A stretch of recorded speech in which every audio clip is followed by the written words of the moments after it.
Greetings. This is your brother, Ra Imhotep, broadcasting on behalf of 13 Signs Astrology. That's the number 13. Signs, plural, astrology.com. The reason for this video is because I want to put out a little bit of information pertaining to Jesus and the metaphysical meanings and the occult meanings of the story of Jesus. I get a lot of inquiries about Jesus, in this video specifically to a person that's dear to me, one of my great friends and supporters, wanted me to divulge and give out some information in regards to the story of Jesus and his life, as to whether or not Jesus existed historically. And I'll say this: Jesus existed historically, but the story of Jesus has been distorted. It's been greatly distorted. It's been greatly altered. And really, when you read the Bible in general, you're not really reading what you think you're reading when it comes to the story of Jesus. And this video might shock a few. So if you're the type of person that's sensitive about religion and don't want to hear the truth, and you just want to stay, in your box and believe in the things that you want to believe in without having any facts to support it, then you should probably turn this video off. This video is definitely not for you. But if you're the type of person that wants to know the truth, and you want that truth to set you free, it's definitely important that you stay tuned to this video and listen up to what this message that I have to bring and what I have to say in regards to the story of Jesus. First of all, Jesus, as far as the name, I'm dealing with names here because this is the topic that I love. I love the science of etymology. I love the science of decoding names and going into the original meanings of what these names mean. And Jesus, as far as the name, is a very new name. The reason why I say that is because the letter J is very new. It actually came about in the English language. The letter J didn't carry over into the English language until around the 1500s. So the letter J is not even 1,000 years old right now and pertaining to history. So that's the first thing. I mean, this is something that's very important, so I want everybody to listen. So when you deal with Jesus, you have to deal with, first of all, what was his original name? Because his original name couldn't have been Jesus because there was no letter J. When you go into the Greek, which is the language that the New Testament is revealed in and was revealed in, it was actually revealed in Greek, believe it or not. And a lot of people know this and some people don't know this. When you're reading the Bible, when you read it in English, you're really doing yourself kind of a disservice, because if you really go into the meanings of the words, they all stem from a Greek origin. The Bible was not revealed in English. It was translated into English by a certain amount of scholars, which I'm not really going into in this video. But as far as Jesus is concerned, his name would have been Iesus in Greek. That's right. Jesus' name would have been Iesus in Greek. And why is this important? Many people will say, what does it matter? I mean, it's just his name in Greek is Iesus and his name is Jesus. So what? Well, it's very important because his name wasn't Jesus. His name was Iesus. But the question is, who was Iesus? Iesus was actually dealing with a Greek character, a mythological character. And this mythological character, his name was Dionysus, or Dionysus. Some people call him Dionysus or Dionysus. And why is this important? Well, when you read about the story of Jesus in the New Testament, you're really reading about the story of Dionysus. And Dionysus was a Greek mythological deity. He was the son of Zeus. He was the son of Zeus. And when you read about Jesus talking about his father in heaven, see, this is what they're not teaching you. You're actually reading about Dionysus. The whole story of Jesus in the New Testament is dealing with Dionysus.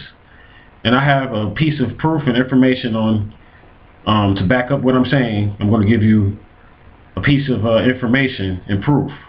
In John 4, chapter 4, in the book of John, verse 46, I'm not going to read it, but I want you to research that.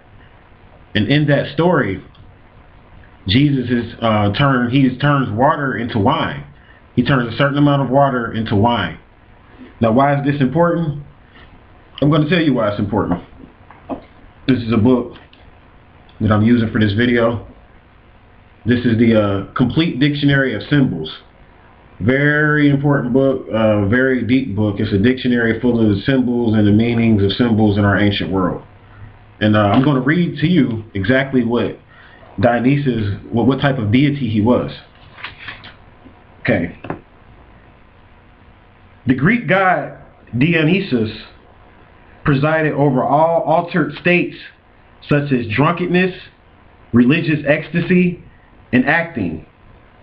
Alone of the Olympians, he was of partly mortal parentage. In one account, Zeus and Persephone had a child,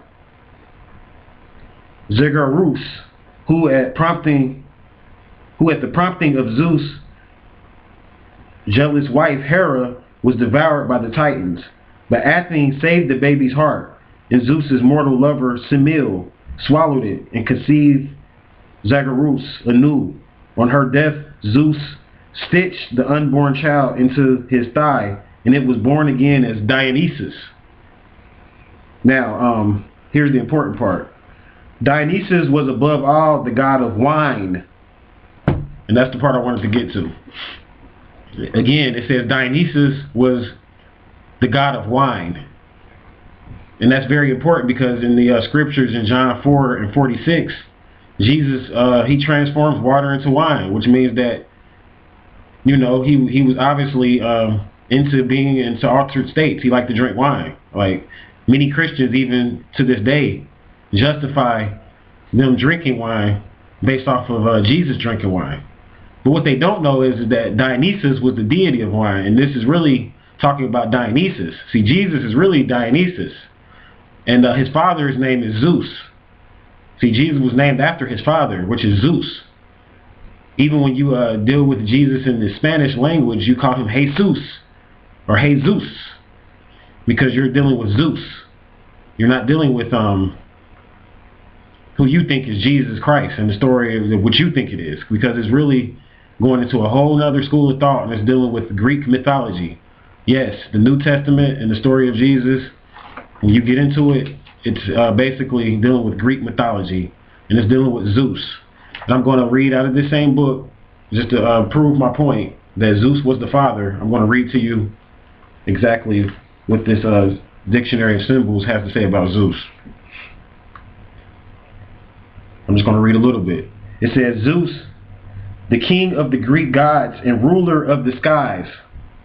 Zeus was the youngest son of Titanus, Cronus, and Rhea, and the brother of Demeter, Hades, Hera, Hestia, and Poseidon. Cronus feared that his offspring would overthrow him, so he devoured each of them as Rhea bore them. But when the last born Zeus appeared, Rhea tricked Cronus by giving him a swallowed rock to eat. Rhea placed Zeus into care of Gaia in a cave on Mount Ida, Crete, where the goat nymph Amalthea nurtured him on milk and honey. Later, Zeus caused Cronus to regurgitate his siblings, and together they overthrew first their father. Zeus and his brothers drew lots to determine their particular domains. Zeus gained the heavens. See, Zeus gained the heavens.